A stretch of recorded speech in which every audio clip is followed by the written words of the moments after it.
This is the Your Sports Resource Podcast, where each week you'll learn actionable strategies that you can implement so the operations of your club support your coaching staff and the direction of your organization. We are committed to excellence in youth sports leadership. Let's get started. Hello, and welcome to the Your Sports Resource Podcast. My name is Renata Porter, and I'm really happy to have you with me today. Today, I'm going to talk about burnout and coach burnout. And I've really been noticing lately that a lot of coaches are going through a bit of just, I don't know what to call it other than burnout. I mean, we all experience it sometime or another, but for some reason, it seems like I'm getting more conversations or I'm having more conversations with coaches that are struggling a bit. So, they say things like, we're coming out of COVID and, things are starting to get back to normal. And I don't really understand why I feel so tired and irritated. And I don't know that I really have an answer as to the why, because it really could be a myriad of different things, some universal, some specific to them. But what I'd like to discuss today is how you can navigate burnout in a healthy way, healthy both for you and the club. Being a coach can be a pretty rewarding job. Okay. I understand the draw to the excitement of seeing accomplishments and the growth happening all around you and being a pivotal person in others' success. I really get that. But I think where some boards and outsiders looking in kind of fail when making assumptions with some coaches is that they feel like it's an easy job and they don't work a lot of hours. We do our coaches an absolute injustice by making assumptions because they don't work a regular 9 to 5 job like many of us do. No, what they do is really early mornings and late nights, and then work in the middle of the day. Sure, they take breaks, but in the middle of the day is when they have their meetings, when they do their administrative tasks, like planning or learning. Keep in mind how disruptive the schedule is, right? They're gone during prime family hours. So they miss morning and evening family time. And let's not even get into meets and the amount of away time they have, especially during championship season. I do understand that coaches choose these professions. However, it's not something you as a non-coach should use to be dismissive of their investment in the job. Some weeks they work well over 80 hours and some they don't. Either way, due to the schedule, it can be quite hard on them and their personal life. And that's very real to them. So it should be very real to you as a parent or a board member. Nothing really chaps my ass more than hearing a board member scoff at the hours a head coach is putting in and actually being really dismissive because, they themselves won't even scratch the first layer to look honestly at the amount of work that goes into being a coach, especially a head coach. So if you're a prospective client of mine and a board member and you behave in this way, fair warning, you're going to get an earful from me. All right, so let's get on to what I want to discuss today. And that's, I want to focus on you coaches. If you find yourself in a situation where you either know you're burned out or just feel off and can't put your finger on what's happening, let's talk about how you can work your way through this time and what you can do to pull through to the other side in a healthy way. The first thing I want to talk about is taking a good look at your workload. This kind of goes into what I talk a lot about with organizational design, where you're holding on to tasks just because you think it's easier than offloading to someone else, right? So whether this is a permanent solution and you're trying to reestablish roles, or now when you're trying to navigate your stress level, it could be a temporary solution where you ask for some support so really you can get some breathing room. For example, maybe you let someone else do the monthly newsletter for a couple months. Make it fun, like a guest post or something different. And Take a look at other tasks that can be suspended for maybe a month or two. For example, I rate having regular one on one meetings with your staff as part of the highest priorities to having a well functioning team. But during championship season, maybe you put those on hold. And I'm sure the other coaches would appreciate that as well. Now, I'm not saying on permanent hold, just while you get through a really busy time of your year, because they are incredibly important things to keep on pace with. So look at your workload and decide what you can delegate either permanently or temporarily, and what tasks can be put on temporary hold. There's actually a tool on the website called the Not to Do list. Go find it. I'm sure it will be really helpful. Next, it's important to set some clear boundaries for yourself and make your staff, parents, and board aware. As an example, I have one client that has decided that he will not look at emails after a certain hour.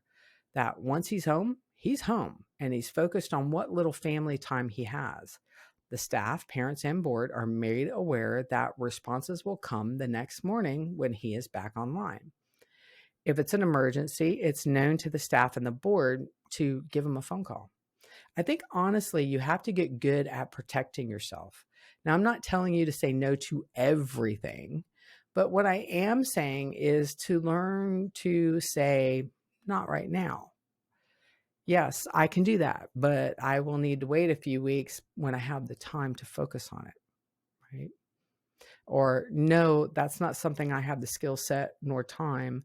However, I will help you find someone, or I can delegate that to another coach who would be perfect, right? It's all in how you approach it. Setting those expectations if you seriously need some downtime, and be honest about it. Set expectations with your staff and whoever else needs to know that you are going to take time between practices and that the output of certain tasks will be delayed. Now, I'm not talking about a coach being lazy, right? I'm talking about how to navigate burnout and just giving yourself a little bit extra time.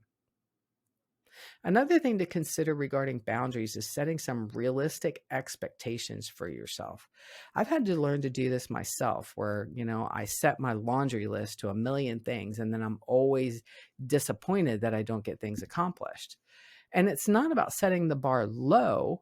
It's it's about being realistic about what you can accomplish in a certain time frame, and being okay with being human versus superhuman. If you set the expectation of 6 things outside of practices and that's what you get done, then great. If you're able to get 10 extra things done, even better. But your goal should be to prioritize 6. Hopefully that makes sense.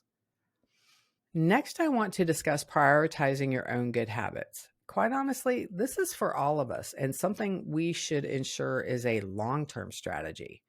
But ensuring we have good sleep, proper nutrition, exercise, and moments of calm and centering is what I'm getting at. I kind of find this an oxymoron of sorts. I don't know if that's the right word, but we as a collective push sport and nutrition, but we often aren't the best role models. Now, the first place I want to start with is sleep. There's so many resources out there regarding getting good sleep and developing a good sleep habit that I am sure that each of you can work through what will work for you. For example, they tell us that don't go to sleep looking at a screen because you need at least 30 minutes away from the screen because of the blue light, right? And so if you take your time and go through some resources and set yourself up to where you get a really good night's sleep, like reading a book or something like that to help you go to sleep, but staying away from the screen, I think that builds a great habit for you to feel better the next day and the day after that. And the only other area where I want to talk deeper here as far as developing great habits is creating moments of calm. I know that sounds really woo woo, but if you can allocate 10 to 30 minutes of your day praying, meditating, or just sitting in silence, it's pretty crazy how much it helps your mood and things like stress and your blood pressure. Much like sleeping, you have to develop the habit, which means you have to repeat the activity no matter how strange it feels. It kind of reminds me of that scene in Eat, Pray, Love where Julia Roberts' character is trying to meditate for the first time and she can't really turn her brain off. And there's like this montage of thoughts and craziness that keeps going through her mind. And she finally opens up her eyes and see that the clock really hasn't even barely moved in her 1 hour long meditation session. But the point being, don't give up. Our brains will push us to keep the inner dialogue going, but don't fret. If you keep practicing, you will learn to relax in that moment. And it's amazing. It's an amazing tool for your well being. The last point I want to make regarding establishing good habits is that no one is going to prioritize you but you. People love you, but you are the only one who is in complete control of your life, your mental state, and your health. It's not a bad thing to prioritize yourself so you can be available to serve like you wish. And I don't say that lightly. As a coach, you do serve youth and their families.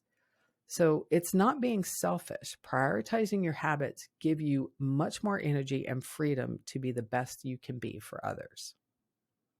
First, I'd like to take a minute and talk to you about our managed virtual services.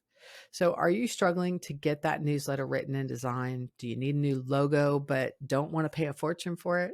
Have you been thinking about getting a survey out but need the time to write it and then collate the results?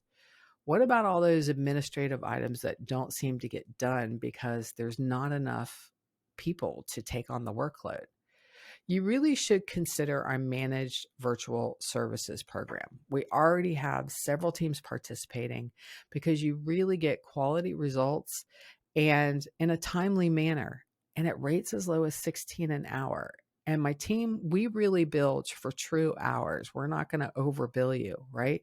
Try going on to these other sites like Fiverr and getting a logo under $400, a quality logo under $400.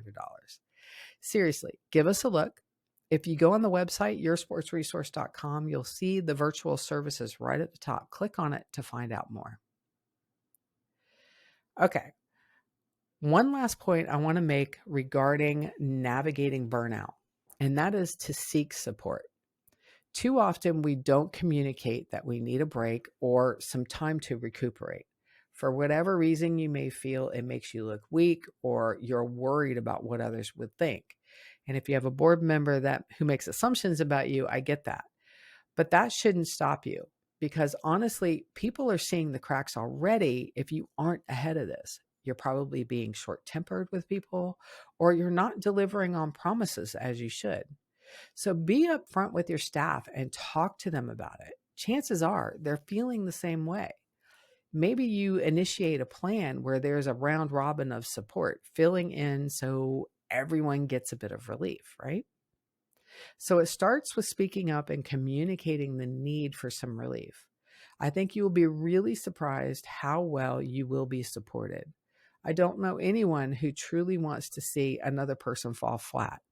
In the coaching environment, more often than other industries, people understand that you succeed and falter as a team. You either lift each other up or it becomes mayhem. So trust your team to support you. Navigating burnout as a swim coach requires first recognizing a problem is either here or coming down the line. And then you need to put some practices in place to help you as I've outlined today. That's looking at your workload, pressing pause on some items, and or delegating other tasks, then putting yourself in a position where you set limits and prioritize some positive personal habits.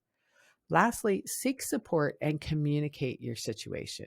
Your team wants you working on all cylinders and will support you. Thank you for listening today. And please subscribe, rate, and review this podcast so we can reach more people such as yourself. I really do appreciate you spending time with me.